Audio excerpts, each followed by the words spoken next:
వాడే తలుచుకుంటూ నీ జీవితాన్ని నువ్వే నాశనం చేసుకున్నావు. కానీ వాడు సంతోషంగా ఉన్నాడు, ఎంతో సంతోషంగా ఉన్నాడు. చూడు, సరిగ్గా చూడు, వాడు వాడి భార్య ఇద్దరు పిల్లలు ఎలా ఆడుతూ పాడుతూ ఆనందంగా ఉన్నారు. కానీ నువ్వు దెయ్యం బట్టి నల్ల రాత్రి పగళ్ళు ఒకే గదిలో వాడే తలుచుకుంటూ కృంగి కృషించిపోయావు కదమ్మా. నీలాంటి ఆడతాను నేను ఇంతవరకు చూడలేదు, వెళ్ళలేదు, పురాణాల్లో కూడా చదవలేదు. చాలమ్మా, చాలు. ఇక మీదైనా సంతోషంగా ఉంటానికి ప్రయత్నించమ్మా. నేను వాడిని దెబ్బతీయాలని ఎంతో ప్రయత్నించే చూశానమ్మా. వాడి గ్రేనైట్ ఫ్యాక్టరీని నా రాజకీయ పలుకుబడి ఉపయోగించి గవర్నమెంట్ స్వాధీనం అయ్యేట్టు చేయాలని ప్రయత్నించాను. కుదరలేదు. వాడు అసాధ్యుడు. వాడి పేద ఏమీ లేదు. ఉన్నదంతా ఊళ్ళో ఉన్న వాళ్ళందరి పేర రాసేశాడు. పోలీసులు వెళ్తే ఊళ్ళో వాళ్ళంతా ఎదురు తిరుగుతున్నారు. ప్రజలు ఉన్నప్పుడు గవర్నమెంట్ ఏం చేయగలుగుతుంది? మనం వాడిని ఏం చేయలేమని ఖచ్చితంగా తేలిపోయిందమ్మా. జరిగిందంత మంచిది. మనం విరోధం తెచ్చుకునే ఫలితం లేదు. మనం వాడి మీద పగ తీసుకోలేమమ్మా.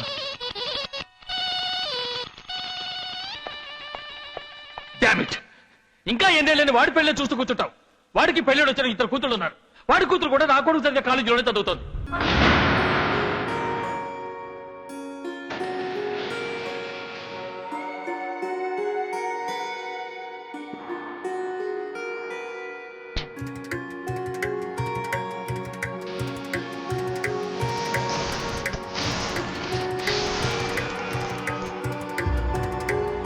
ఏంటి చూస్తున్నావు? 18 ఏళ్ల తర్వాత నరసింహం మీద పగ తీర్చుకోవడానికి నాకు మరోసారి అవకాశం వచ్చింది.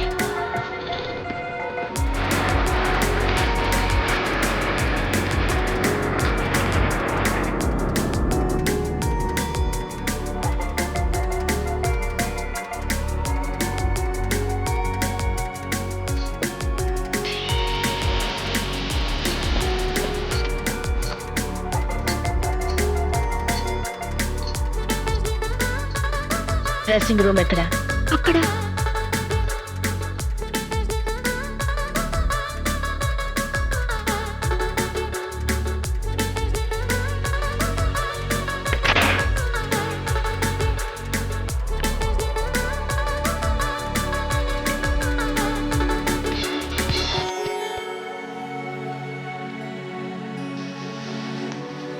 నీ కొడుకుని పిలువు. ఏ చంద్రు, ఏంటండి పిలిచారా? వావ్, అది సూపర్ గా ఉన్నాడు. చిన్నప్పుడు తలుపు సందులోంచి భయపడుతూ చూసేవాడిని. కానీ ఇప్పుడు కార్ డ్రైవర్ తెలుసా? అదన్నీ బాబు తల కిందనే తాగుతానండి. ఎందుకమ్మా వాడు ఇంతమంది డ్రైవర్లు ఉండగా? డ్రైవర్ అక్కర్లేదు, కార్ తనే డ్రైవ్ చేయమను. నువ్వు నాతో రా.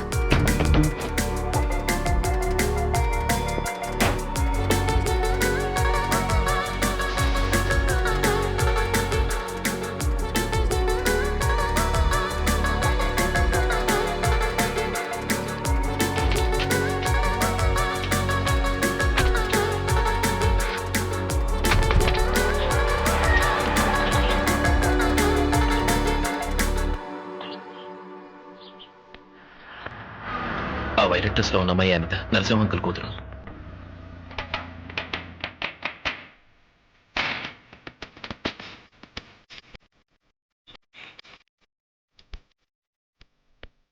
ఇంకెప్పుడు తన నవ్వకూడదు.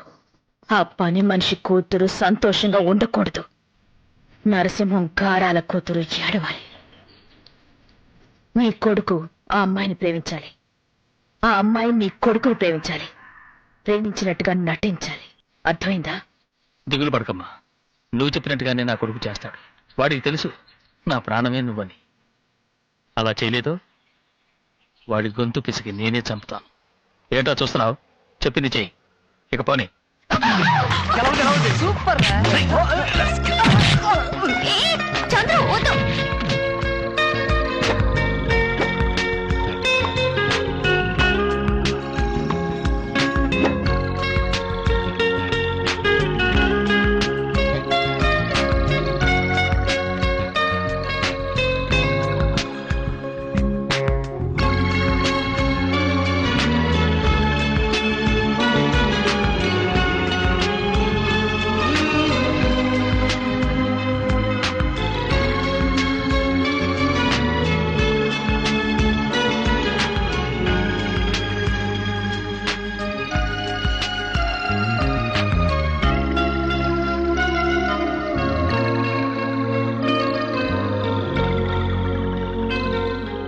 ఇప్పుడు ఎందుకు ఏడుస్తున్నావు? నేనేమన్నా నిన్ను చంద్రుని విడదీయడానికి వచ్చానా? కలపటానికే వచ్చాను. దిగులు పడకు. నీకు మా అన్నయ్య కొడుకు తప్పకుండా పెళ్లి జరుగుతుంది. దీన్ని మీ నాన్న తలుచుకుని ఆపలేడు. లేదా ఆంటీ, మా నాన్న గురించి మీకు తెలీదు. నాకు తెలీదా? ఏం తెలుసు? 18 ఏళ్లుగా మీరు ఊళ్ళోనే లేరన్నారు. ఉండుంటే మన ఫ్యామిలీ ఫ్రెండ్స్ గానే ఉండేవాళ్ళం. ఈ పెళ్లి ఈజీగా జరిగి ఉండేది. ఇప్పుడు మాత్రం ఏమిటి? అంత ఈజీగానే జరుగుతుంది. ఈసారి నేను అనుకున్నది జరిగి తీరాలి. అమ్మా మీకు ఫోన్ వచ్చింది. నేను మాట్లాడొస్తాను. అబ్బా ఇంకా అమ్మాయిలకు రాలేదా? పిలవడానికి వెళ్ళారుగా. అన్నయ్య, అనిత ఒప్పుకుంటుందా? ఎందుకమ్మా దిగులు పడతావు? అది నా కూతురమ్మా. హలో, నేనమ్మా డాడీని. Hello daddy. డాడీ ఎలా ఉన్నారు? నే బాగున్నానమ్మా. నువ్వెలా ఉన్నావు? చూసి చాలా రోజులైందమ్మా. వెంటనే చూడాలనిపిస్తోంది. ఏం లేదు నాన్న, ఈ నెలతో నీ పరీక్షలు అయిపోతాయి కదా, నీకు వెంటనే పెళ్లి చేసి చూడాలని నేను ఆశపడుతున్నాను. మీ అమ్మ ఆశపడుతుంది. నేను ఆండే ఆశపడుతున్నాడు. బంగారాయ్ కొట్టవండి. పెళ్లి కొడుకు ఎవరో తెలుసా? ఇంకెవరో కాదు, నీ అత్తయ్య కొడుకే. నీకు వాడికి పెళ్లి చేసి చూడాలని అందరం ముచ్చటపడుతున్నాం.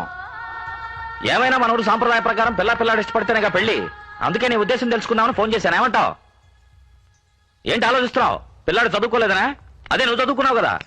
ఇద్దరు చదువుకోకూడదు, చదువుకుంటే ఇబ్బందులే. మమ్మల్ని చూడు, నేను మీ అమ్మ ఎంత ఆనందంగా ఉంటున్నామో. నేను చదువుకున్నా దద్ది, అందుకేరా. ఇప్పుడేంటి, పరీక్షలు పూర్తవగానే నీకు పెళ్లి చేసామా? ఇప్పుడు మీ నాన్నతో సరే నుంచి. ఎందుకు? ఏంటి లైన్ కట్ అయిందా? లైట్లన్నీ వెలుగుతున్నాయే. అదేమన్నా కరెంటారా? ఫోన్ రా. ఆ తర్వాత చెప్తాను. అలాగే అను. అలాగే. సెకండ్ ఒప్పుకుందా? నువ్వు చెప్పు. వెంటనే పెళ్లి ఏర్పాట్లు చేయమంటావా?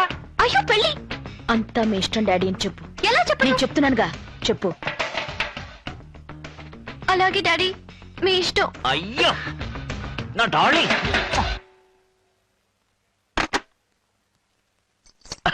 ఏమయ్యపురాలా, పిల్ల ఒప్పుకుంటున్నాను అడిగావే. ఎవరి కూతురు? ఈ నరసింహం కూతురు. ఏం పెళ్లి కొడుగా, సంతోషమేనా? నువ్వు అలా చూస్తూ ఉండు, ఈ పెళ్లి అంత బ్రహ్మాండంగా చేస్తాను. రై సుందరయ్య, బంగారయ్య, జామ్ జామ్ అని సందు సందుకి, గడప గడపకి, తలుపు తలుపుకి తోరణాలు కట్టి అదరగొట్టండి. మన వంశంలో ఇంతవరకు ఎవరు చేయని విధంగా ఈ పెళ్లి అంత గొప్పగా జరిపిస్తాడు ఈ నరసింహం. నువ్వు ప్రాణానికి ప్రాణంగా ప్రేమించిన చంద్రుణ్ణి కావాలి. మీ ఊళ్ళో మీ అమ్మా నాన్నల ఆశీర్వాదంతో నీ పెళ్లి జరగాలని నువ్వు కోరుకుంటున్నావా? అయితే నేను చెప్పినట్టు చెయ్యి.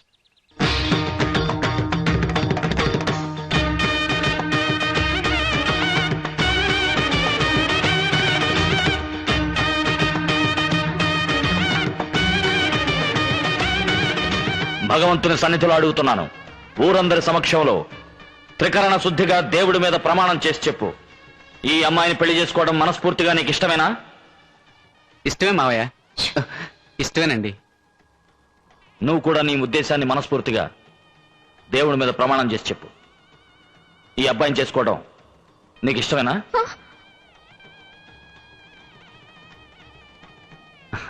చెప్పమ్మా. ఇష్టం లేదండి.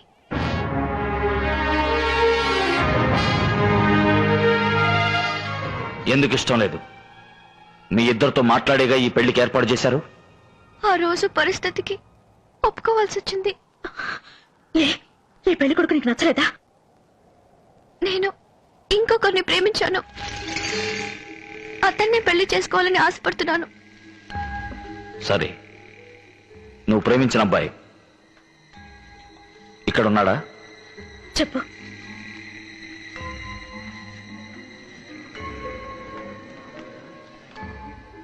ఏమా, ఈ అమ్మాయే నీ కోడలు కావాలని నువ్వు ఆశపడుతున్నావా? అటువంటిదేం లేదన్నయ్యా.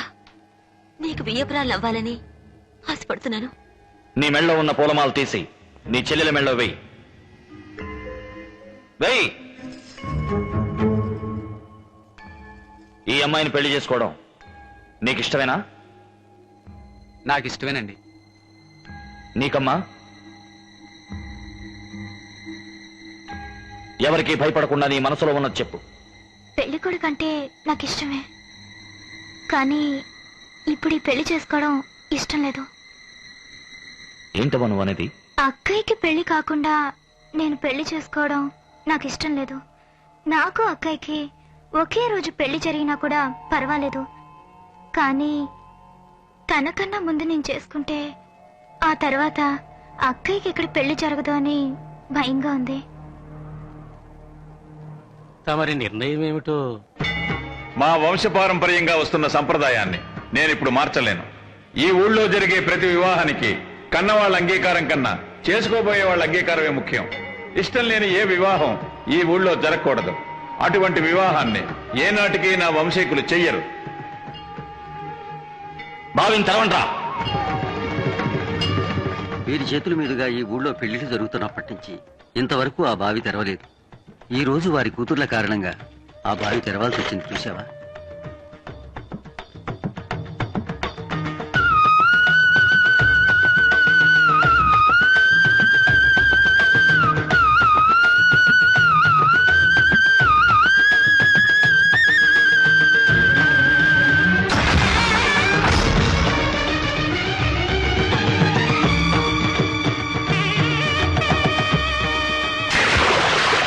ఈ ఊరి కట్టుబాటు ఏమిటో మీకు తెలుసు కదా. మీ అమ్మాయి మనసారా ఎవరిని ఇష్టపడుతుందో అతనికే ఇచ్చి తనకు వివాహం చేయాలి. అది మీరు ఇంకెవరికైనా ఇచ్చి వివాహం చేస్తే మీ కుటుంబానికి ఈ ఊళ్ళో స్థానం ఉండదు. ఇక్కడ జరిగింది నేను అవమానం అనుకోను. నా కూతుళ్ళ మనసు అర్థం చేసుకోవడానికి ఏదో సందర్భం అనుకుంటాను. ఇప్పుడు చెప్తున్నాను, మీ అందరి ముందు చెప్తున్నాను, నా పెద్ద కూతురికి తను మనసారా ప్రేమించిన ఆ అబ్బాయికి వచ్చే ముహూర్తానికి ఇక్కడ పెళ్లి జరుగుతుంది. అదే ముహూర్తానికి నా రెండో కూతురికి నా చెల్లెలి కొడుక్కి ఇక్కడే పెళ్లి జరుగుతుంది. ఒకవేళ జరగకపోతే ఈ నరసింహం ఊపిరి ఆగిపోతుంది. ఇది ఆ భగవంతుడి మీద ఆన.